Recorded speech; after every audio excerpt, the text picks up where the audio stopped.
UP और बिहार दोस्तों ये हमारे देश के वो राज्य है जहाँ पर हमारे देश की टोटल 35 करोड़ आबादी रहती है। भारत के दूसरे राज्यों के मुकाबले में इन दो राज्यों में गरीबी भी ज्यादा है, लेकिन दोस्तों ये गरीबी हमेशा से नहीं थी। इनके अलावा यूपी और बिहार में से सबसे ज्यादा IAS ऑफिसर, आर्मी के जवान, पुलिस के जवान की भर्ती यूपी और बिहार में से सबसे ज्यादा होती है। मगर फिर भी यूपी और बिहार की गरीबी का प्रमाण है वो हर साल बढ़ता ही जा रहा है, जबकि जो अमीर है वो और अमीर हो रहे हैं और जो गरीब है वो और गरीब हो रहे हैं। लेकिन इसके पीछे की वजह क्या है जानेंगे इसी वीडियो में, इसलिए आपने अब तक इस वीडियो को लाइक नहीं किया तो प्लीज वीडियो को लाइक कर दीजिए और चैनल को भी सब्सक्राइब कर दीजिए। हेलो दोस्तों, स्वागत है आपका द वे ऑफ फैक्ट की एक और नई वीडियो में। तो चलिए शुरू करते हैं। दोस्तों अगर आपको ये बात जाननी है तो आपको समय में थोड़ा पीछे जाना पड़ेगा। बात है 1793 की और ये वही साल है जब यूपी और बिहार की बर्बादी की शुरुआत हो चुकी थी। इस समय में अंग्रेज सरकार ने यूपी और बिहार में पार्लियामेंट सेटलमेंट एक्ट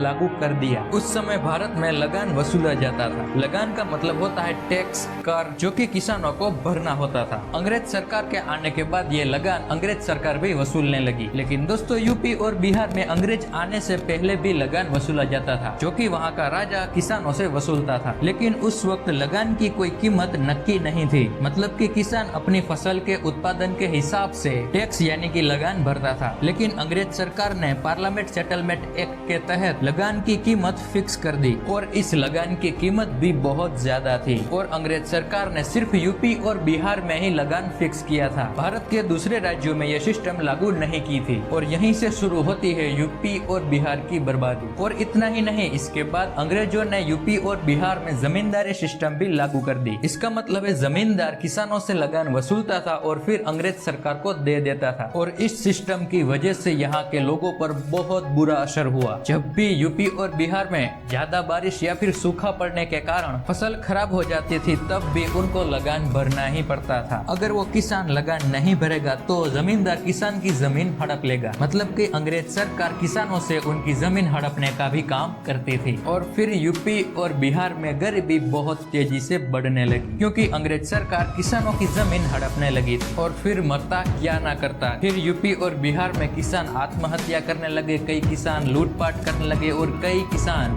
यूपी और बिहार छोड़कर दूसरे राज्यों में जाने लगे। दोस्तों गरीबी इंसान से कुछ भी करवा सकती है, जैसे कि दोस्तों मैंने आपको पहले ही बताया था कि ये नियम सिर्फ यूपी और बिहार में ही अंग्रेज सरकार ने लागू किया था। और इससे एक बात तो साफ होती है कि यूपी और बिहार अंग्रेजों के निशाने पर था और ये जमींदारी सिस्टम हमारे देश के आजाद होने तक लागू रहा। दोस्तों 150 साल से भी ज्यादा अंग्रेजों ने यहाँ के किसानों के ऊपर बहुत ज्यादा जुल्म किए थे और इसी जुल्म के कारण यहाँ का किसान एकदम अधमरा हो गया था, यानी कि ना जिंदा था ना मरा था। देश के आजाद होने के बाद यूपी और बिहार में से ये जमींदारी का नियम हटा दिया गया। लेकिन आजादी के वक्त बहुत देर हो चुकी थी, क्योंकि अब यहाँ के किसानों के पास कुछ भी नहीं बचा था। यहाँ के किसानों का जितना नुकसान हुआ उनकी भरपाई आज तक नहीं हुई। दोस्तों ये तो थी अंग्रेज जब हमारे देश में राज करते थे, लेकिन अंग्रेज गए उसके बाद क्या यूपी बिहार की कंडीशन में कोई सुधार हुआ? जी नहीं। 2003 के एक सर्वे के अनुसार यूपी और बिहार में 35% किसानों के पास उनकी खुद की जमीन थी ही नहीं और 15% किसानों के पास 1 एकड़ से भी काफी कम जमीन थी। और जिनके पास जमीन थी वो बड़े शहरों में रहते थे और ऐशो आराम की जिंदगी जीते थे। और जो असल किसान थे उनके पास खुद की जमीन थी ही नहीं। तो दोस्तों यही कारण है कि यूपी और बिहार पहले से ही इतना गरीबी में क्यों है। लेकिन अब हालत में सुधार आ रहा है। यूपी और बिहार का विकास बहुत तेजी से हो रहा है, क्योंकि पहले की सरकार खुद के हिसाब से चलती थी और आज की जो सरकार है वो जनता के हिसाब से चलती है, जो कि बहुत अच्छी बात है। दोस्तों आप इस विषय के बारे में ज्यादा जानकारी जानना चाहते हैं तो आप नेट पर नहीं बल्कि अपने दादा परदादा से पूछिए, वो आपको बहुत अच्छी तरह से समझाएंगे। दोस्तों इस वीडियो को अगर कोई यूपी और बिहार से देख रहा है तो प्लीज कमेंट करें। अगर आपको वीडियो अच्छी लगी है तो वीडियो को लाइक करें और चैनल को भी सब्सक्राइब जरूर करें। तो दोस्तों आज के लिए बस इतना ही, मिलते हैं एक और ऐसे मजेदार और इंटरेस्टिंग वीडियो में। तब तक के लिए